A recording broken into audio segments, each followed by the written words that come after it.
a tua mesa de perdão, e encontrei a quem busquei, quem faz feliz meu coração. Tua palavra, teu corpo e sangue, o teu amor sustenta minha fé. Venho pedir. Proclamação do Evangelho de Jesus Cristo segundo João. Glória a vós, Senhor. Naquele tempo, Jesus disse a seus discípulos: Deixo-vos a minha paz eu vos dou. A minha paz não é como a do mundo.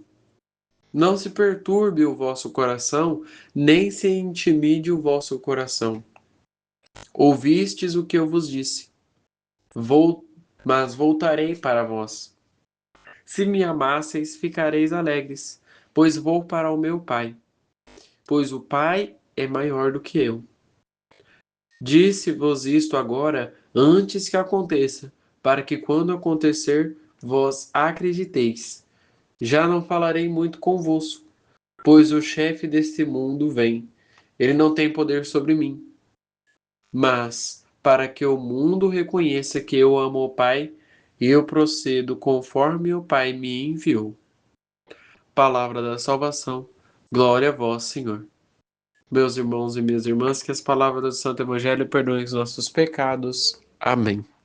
Caríssimos irmãos e irmãs, fato é que o próprio Jesus já afirmou que se ele não tivesse morrido, sido crucificado e ressuscitado no terceiro dia, passar por todo o Calvário, se ele não tivesse feito todas essas ações, ele mesmo afirmou que ele seria tratado como mais um dos milhares de profetas que passaram pela região de Israel. Aliás, talvez Jesus até seria mais desprezado e mais humilhado do que os outros profetas que pregaram sobre o reino de Deus. Uma pessoa que diz ser filho de Deus, uma pessoa que começa a se oferecer como pão da vida, uma pessoa que faz comparações e coisas inimagináveis e que surpreendem os olhares dos doutores da lei, também despertam no coração deles o sentimento de revolta.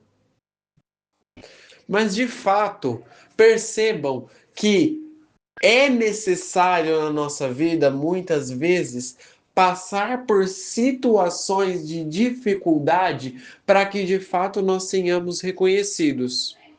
Seja reconhecido por Deus, seja reconhecido pelo mundo. O reconhecimento humano, na verdade, ele é irrelevante, principalmente para os olhares de Deus.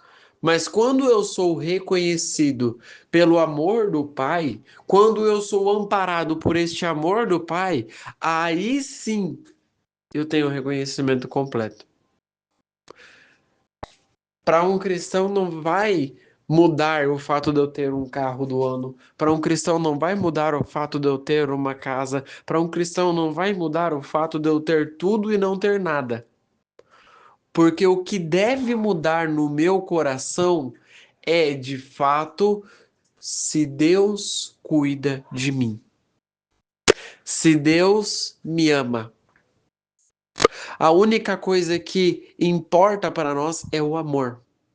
Porque não há dor sem amor. Não há amor sem dor.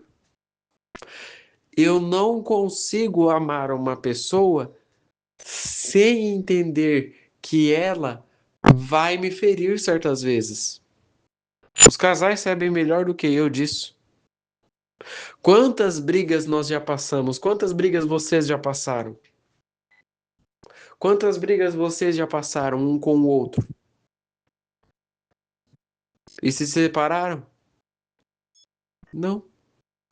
Porque o que move não é o mundo. O que move não é as coisas que o mundo oferece. O mundo oferece uma coisa chamada divórcio. Deus oferece uma coisa chamada segunda chance. Perdão, reconciliação. O mundo oferece a separação. Deus oferece a união. Em um mundo onde é pregado tantas vezes a desordem, a separação, a liberdade, onde você pode ser livre para fazer todas as coisas, Deus quer manter de fato o amor no coração. Esse amor não é simples de se manter. O coração dos fiéis precisam de amor hoje em dia. A gente vive numa sociedade cada vez mais sem amor. Jesus inicia o evangelho de hoje num discurso de despedida com os discípulos. E o primeiro passo que ele dá é deixar a paz. Mas por que a paz? Em um mundo tão turbulento, tão desunido, tão triste? Eu vos deixo a paz. Eu vos dou a minha paz.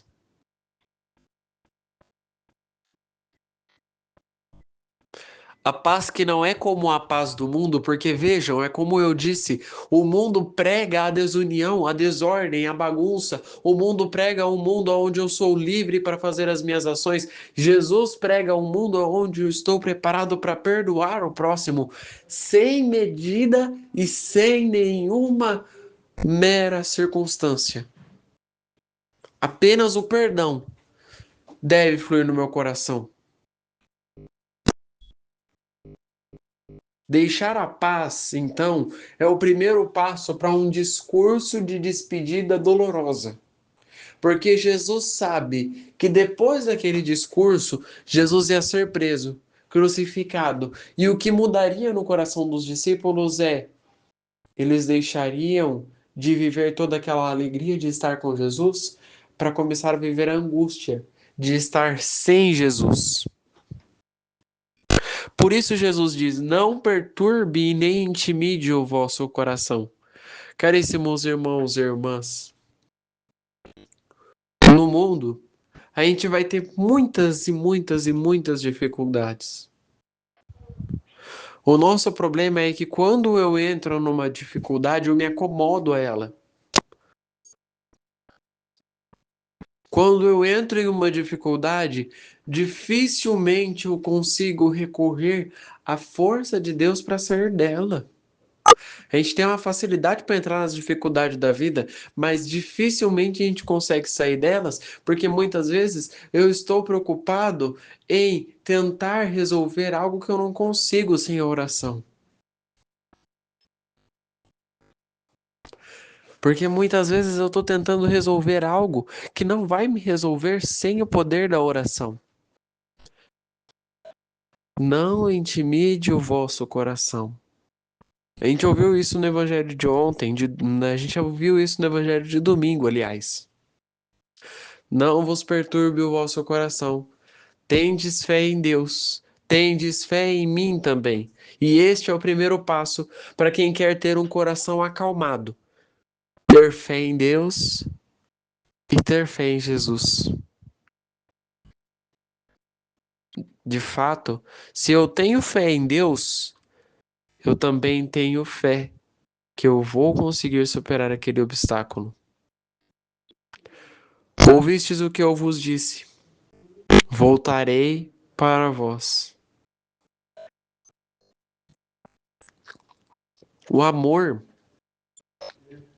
de fato, é um sentimento poderoso. Mas quando uma pessoa parte assim do nada, o que flui primeiramente é a saudade. Porque pensa assim, eu tô aqui conversando com você. Imagina se amanhã chegasse a notícia de que eu não estaria mais aqui. Porque eu não estivesse mais vivo. Pode acontecer. Você está conversando, por exemplo, até com uma pessoa que você gosta muito.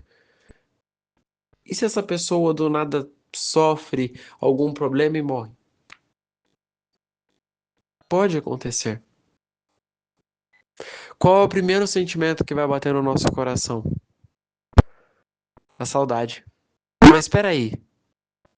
Se amasseis mesmo, ficarias alegre, porque eu vou para o Pai, pois o Pai é maior do que eu. Nosso problema é que a gente tem uma facilidade tão grande para amar e uma facilidade tão grande para se apegar com o outro, mas a gente tem uma dificuldade tão grande em deixá-lo partir, em deixá-lo descansar. E às vezes o que está no seu coração agora é justamente esse medo de deixar o outro descansar. Ah, mas eu vou esquecer dele. Não vai, porque a saudade fica. A tristeza não. A tristeza não deve ficar, mas a saudade sim. Essa vai. Essa fica no nosso coração. Mas com o tempo eu vou conseguir conviver com a saudade na minha vida. Eu consigo conviver com essa saudade na minha alma. E vejam que bonito. Jesus encerra o evangelho dizendo: para que o mundo reconheça que eu amo o Pai, eu procedo conforme o Pai me enviou. A gente não deve proceder num mundo espelhando outros olhares. Quem ama a Deus de fato deve exalar Deus. Quem ama Jesus deve de fato exalar Jesus. Exalar Cristo. É simples exalar Cristo? Claro que não. É uma vida de muito martírio, de muito sofrimento. Não é simples exalar Cristo. Mas é bonito quando você recebe a comunhão e aquela pessoa olha para você e fala: nossa, ele está verdadeiramente com Jesus. Isso não tem preço. Ou quando você escuta assim: nossa, ele é católico, ele é da igreja, ele se comporta como alguém da igreja. Isso é bonito. A gente exala Jesus. Eu lembro quando eu estava na escola, não demorou muito para as pessoas da escola conhecerem que eu era da igreja. Mas não porque elas me viram servindo como acólito, porque elas me viram tocando na igreja, porque elas me viram fazendo os encontros de vivência, não. Por causa do meu comportamento. Meu amigo chegou para mim um dia e falou para mim e falou assim: "Você é da igreja, né?" Aí eu perguntei: "Mas por que que você fala isso?" Né, dei uma de João sem braço. "Mas por que que você fala isso?" Aí ele respondeu: "Não, porque você se comporta tanto como alguém da igreja, você se comporta tão bem, né? Anda sempre feliz com as pessoas, não procura ter raiva com ninguém, você sempre tá feliz, nunca tá bravo, nunca tá com raiva de ninguém, sempre tá cantando alegre, tal." E eu falei: "Obrigado pelo elogio." E sim, eu sou da igreja. Percebam que quando eu exalo a Cristo, a pessoa olha para mim e ela percebe que eu sou de Cristo. Quando você exalar Cristo, a pessoa olha para você e ela percebe, não, este é da igreja. Este é da igreja. Este segue a Cristo. Este tem um seguidor. Triste daqueles que não conseguem exalar este Cristo, que ao invés de exalarem o cheiro do amor, exalam o cheiro da dor, da tristeza, da raiva, da falta de empatia com o outro. Rezemos juntos. Pai nosso, que estais nos céus, santificado seja o vosso nome. Venha a nós o vosso reino. Seja feita a vossa vontade, assim na terra como no céu. O pão nosso de cada dia nos dai hoje. Perdoai as nossas ofensas, assim como nós perdoamos a quem nos tem ofendido. E não nos deixeis cair em tentação, mas livrai-nos do mal. Amém. Que no dia de hoje fique na paz e na alegria de Deus. Tua palavra, teu corpo e sangue, o teu amor sustenta minha fé. Venho pedir, fica comigo.